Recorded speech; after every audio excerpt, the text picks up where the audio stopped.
ఆ దొంగలు తాళాలేసిన ఇళ్లను టార్గెట్ చేయరు. కొడితే ఏను కుంభస్థలాన్నే కొట్టాలనేది వాళ్ళ ప్లాన్. అందుకే మాస్టర్ స్కెచ్ చేస్తున్నారు. టెక్నాలజీ వాడేసుకుంటూ చోరీలకు తెగబడుతున్నారు. కదులుతున్న రైలును ఆపి మరీ దోపిడీకి పాల్పడుతున్నారు. అది ఎక్కడో ఎలా దొంగతనాలు చేస్తున్నారో ఒకసారి చూద్దాం. ఉమ్మడి గుంటూరు జిల్లాలో దొంగలు రెచ్చిపోతున్నారు. ముఖ్యంగా రైళ్లను టార్గెట్ చేస్తున్నారు. స్టేషన్ల నుంచి ప్రయాణికులతో బయలుదేరే రైళ్లను మార్గ మధ్యలో ఓ నిర్మానుష్య ప్రాంతంలోకి రాగానే నిలిపివేస్తున్నారు. ప్రయాణికులను భయపెట్టి వారి నుంచి అందినంతా దోచుకుంటున్నారు. 1, 2 కాదు, తరచూ ఇలాంటి ఘటనలు జరుగుతున్నాయి. ఉమ్మడి గుంటూరు జిల్లాలో ముఖ్యంగా మారుమూల ప్రాంతాలతో పాటు జాతీయ రహదారులకు దగ్గరగా ఉన్న రైల్వే స్టేషన్ ప్రాంతాల్లో దొంగలు చెలరేగిపోతున్నారు. గుంటూరు నుంచి సికింద్రాబాద్ వెళ్లే మార్గాన్నే దొంగలు మెయిన్ టార్గెట్ గా చేసుకున్నారు. పిడుగురాళ్ల నుంచి ఏపీ సరిహద్దులో ఉన్న నడికుడి రైల్వే స్టేషన్ ప్రాంతాల్లో దొంగలు బెంబేలెత్తిస్తున్నారు. ముందుగా ఏ ప్రాంతంలో అయితే దొంగతనం చెయ్యాలో డిసైడ్ అవుతున్న దొంగలు ఆ ప్రాంతానికి ముందు ఉన్న రైల్వే స్టేషన్లో ప్రయాణికుల్లా రైలు ఎక్కుతున్నారు. సరిగ్గా తాము ఎంచుకున్న ప్రాంతానికి రాగానే చైన్ లాగి రైలు నిలిపివేస్తున్నారు. ఛాయ్ తాగినంత ఈజీగా ప్రయాణికుల నుంచి దోపిడీకి పాల్పడి మెరుపు తీగలా మాయమవుతున్నారు.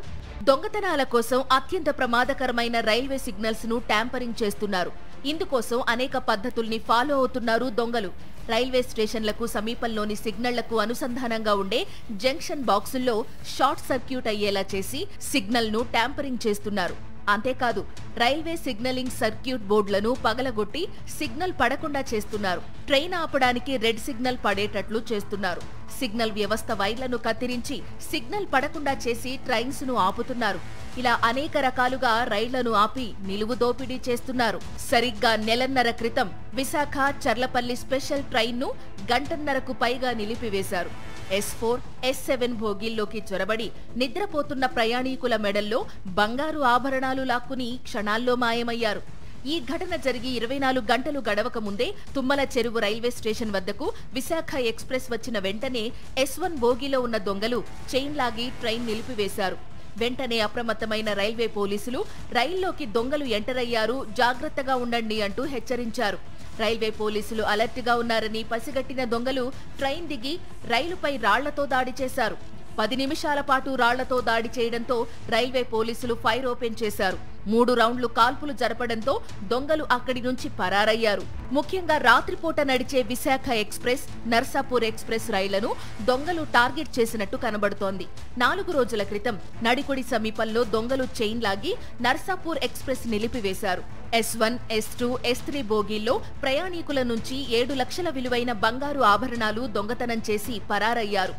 ప్రధానంగా పల్నాడు ప్రాంతంలో రిమోట్ ఏరియాలను అడ్డాగా చేసుకుని దొంగలు దోపిడీలకు పాల్పడుతున్నారు.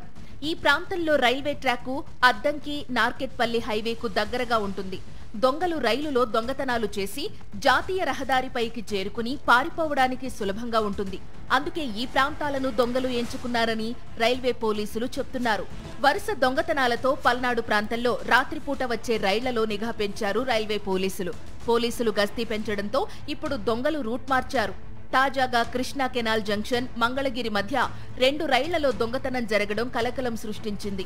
అర్ధరాత్రి సమయంలో పూణే, భువనేశ్వర్ రైలులో ప్రయాణికురాలి బ్యాగ్ లాక్కుని దొంగలు పరారయ్యారు. అదే ప్రాంతంలో అమరావతి ఎక్స్ప్రెస్ లో మరో మహిళా ప్రయాణికురాలి మెడలో బంగారు గొలుసు లాక్కుని జంపయ్యారు. ఇలా వరుసగా ఉమ్మడి గుంటూరు జిల్లాలో రైలు దొంగతనాలు జరుగుతుండటంతో ప్రయాణికులు భయాందోళనలకు గురవుతున్నారు. వరుస రైలు దొంగతనాలు పోలీసులకు సవాల్గా మారాయి. ట్రైన్ సిగ్నల్స్ ను ట్యాంపరింగ్ చేసి మరీ చోరీలకు తెగబడడం అటు ప్రయాణికులకే కాదు, ఇటు రైల్వే పోలీసుల్లోనూ ఆందోళన కలిగిస్తుంది. దొంగతనాలు చేసేవారిని కాల్చి పడేస్తామని రైల్వే పోలీసులు వార్నింగ్ ఇస్తున్నా దొంగలు ఏమాత్రం భయపడటం లేదు.